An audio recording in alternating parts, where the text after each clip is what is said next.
Okay. Hey, I'm here with Lori, and she's going to tell us a little bit about the company that she works with. Yep. I'm the owner of Biscuit Media Group, which is a boutique PR firm in Nashville, Tennessee. And then I'm also a principal publicist at Frontgate Media based out of Southern California. Okay. Well, in Nashville, Tennessee here, I imagine you work with a lot of artists, musicians, authors? Yeah, in the past. Okay. I used to work a lot more music, but now I work a lot more film and authors and whoever has money. That's right. Yeah, whoever can pay. What would you say are some of the misconceptions that people have about maybe marketing their products or marketing and entertainment work? Okay. I think probably the misconception is that if you write it, they will come. Oh, okay. If you make a film, people will just show up. I mean, it's so much hard work, and it's so dependent on the person who made it believing in the product. But I think that there's this misconception of, I'm going to write a press release and send it out through a wire service, and it'll be everywhere, and I'm going to be on the Today Show and I'll be on Letterman tomorrow because I wrote a press release. I thought that. And the world is changing, and it's harder and harder every day to get above the noise because there's so many books and so many movies. And it's awesome to be able to make a film in your basement or make a record in your basement, but it just makes there be so much more noise in the market that you've got to know what you got to know what your message is, and you've got to be willing to sell it. Okay, so know your message, be willing to sell it. If there's so much noise out there, what do people do then? Because we feel kind of helpless. Like, what do we do then? What do you recommend? I mean, I just think hire you, obviously. Yeah, hire me. No, I think that really the biggest thing is just believing in your own message. You know, it's one thing when somebody's telling you and they're like, I made this, or I made this record, or I read this book, and you can tell if they actually believe what they're saying. Okay. And so it's really about consistency and about being out there and making sure that you're on track with social media and making sure that you're out there and you're pitching yourself just as much as the other people are who you've hired to pitch you. Okay. Because that's I just think a lot of times people go, I've got a publicist, I've got a marketing company, and then they just kind of sit back and go, they'll do it. But they're not actually out there being proactive at all. And I have a film that I've been working, and one actress is out traveling, and she's adding in, anytime she's out on the road, she's marketing herself, which just makes it easier for me to market her because she's accessible and she's ready to go. And I can call her and go, hey, can you do an interview in 15 minutes? And as long as she's not on set, she'll go, sure. And there's no question. And I think that's really, when you're getting started, one thing too is being able to say, if there's an opportunity, you've got to take it and you've got to be proactive in it. That's a good one. Some people do just think, hey, I'll sign with a publishing company, boom, it's all done for me. I can sit back and let the money come in. So, right, yeah. And I worked with a big publishing company a couple years ago, and I was hired by an author because literally their marketing time to work a book, and this is a major publishing house, and this is a kid who's been on Good Morning America and CNN and had huge media already. His entirety of his marketing was 3 weeks at that publishing house. What, that they gave him? That's all that they allotted to him was 3 weeks? And 25 books. No pressure, right? Right. So it's like, okay, I've got 25 books in 3 weeks, and then I'm old news to my publishing house. And it was, when I heard that, I was baffled. I'm like, you're not a new author. And so, it was like, okay, now let's buy 100 books at cost because we're going to have to send them out because the publishing house is just not going to do it.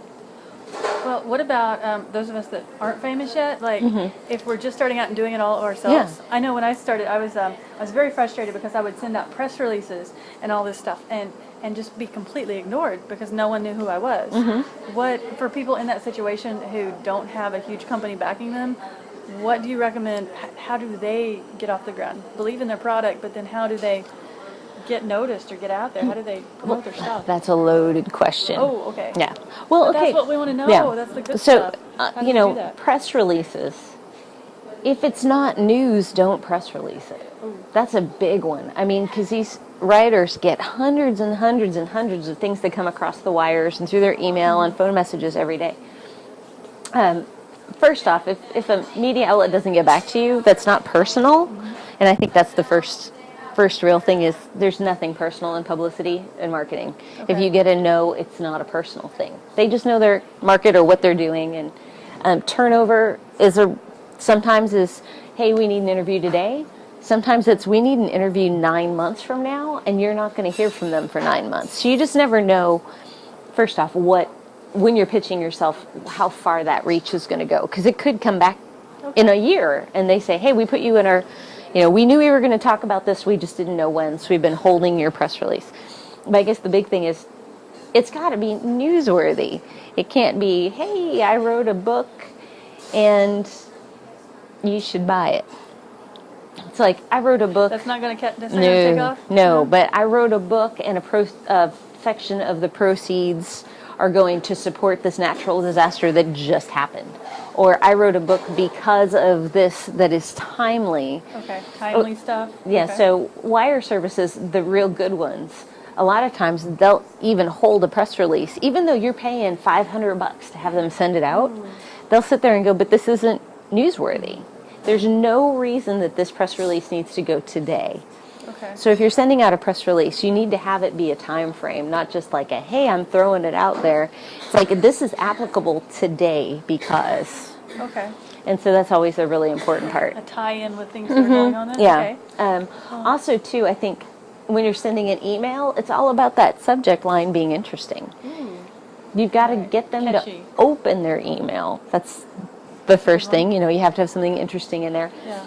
And second, I guess that would be third. I've had Who's counting? You got had so a much lot good of stuff coffee. Here. That's good. The third, really, I think, is too that a newspaper may have 100 writers on staff. You need to know what they write about. Like, don't just kind of throw something out there and hope that reporter is interested in what you're doing. Good. I mean, you need to know what their interests are, what they write about. And so, I mean, if you're going after a newspaper, the first thing I would do is have keywords that kind of fit what you're doing. Okay. Put it in their website and see who writes about topics that are like yours. Because otherwise, you're going to just irritate a journalist because you're pitching them stuff that they don't care about. Yeah, it kind of seems like you didn't do your research or you don't care about their time if you're just throwing stuff out there. Exactly. Okay. The biggest thing, if you're pitching Rachel Ray, don't pitch her a cooking segment because obviously you haven't watched her show. Oh, good point. Yeah, she writes cookbooks, but that's not what her show is. And her guests cook, but that's not why they're on the show. Yeah. Would that kind of be kind of the same principle if you have, say, a CD coming out or a book to try to get those things reviewed, to kind of research who's interested in those areas? Definitely. Kind of similar thing? Definitely. If you're a hip-hop artist, you don't need to send it to the Americana guy. Just because they're on staff and they write about music. We love some hip-hop. Yeah. I'm not sure what that means. It means she's cool, folks. It means she's awesome. It means I'm very white and I live in Tennessee. Tennessee, that's true. Are you, since you've seen tons of the marketing side of it, are there any words of wisdom if people say, hey, we want to do your job, Lori? Or any qualms or warnings you have for them? Or just if they're wanting to get into that marketing, the entertainment sector? Entertainment marketing is fun. I mean, it's a fun job. And everybody needs marketing and publicity. You're always going to be able to do something in marketing and publicity. So as far as job security goes, I would highly recommend anybody doing this kind of work. But you got to be finding clients that you believe in. So when you're going out and you're trying to find a job, if you're going to go work for a company, make sure that what your values are line up with theirs. That's good. And the type of people. Like if you're interested in technology, there's tons of PR firms to deal with just technology, or just with gardening, or just with faith issues, or just with books. And so you can really fine-tune what you love, because it's a whole lot easier to sell something that you like than something that you don't believe in. It comes across as very inauthentic. I think Right. if you keep pitching stuff you don't really care Right, about. exactly. And they're going to know that. And you're not going to do a good job because really true. when you're on the phone pitching something, unless you're a really great actor, I think that it comes through on the phone if you're excited about something. If you're telling a good story and you believe that story, it's going to come through in your pitch. I think this has been great. Is any closing words of advice you want to leave with people?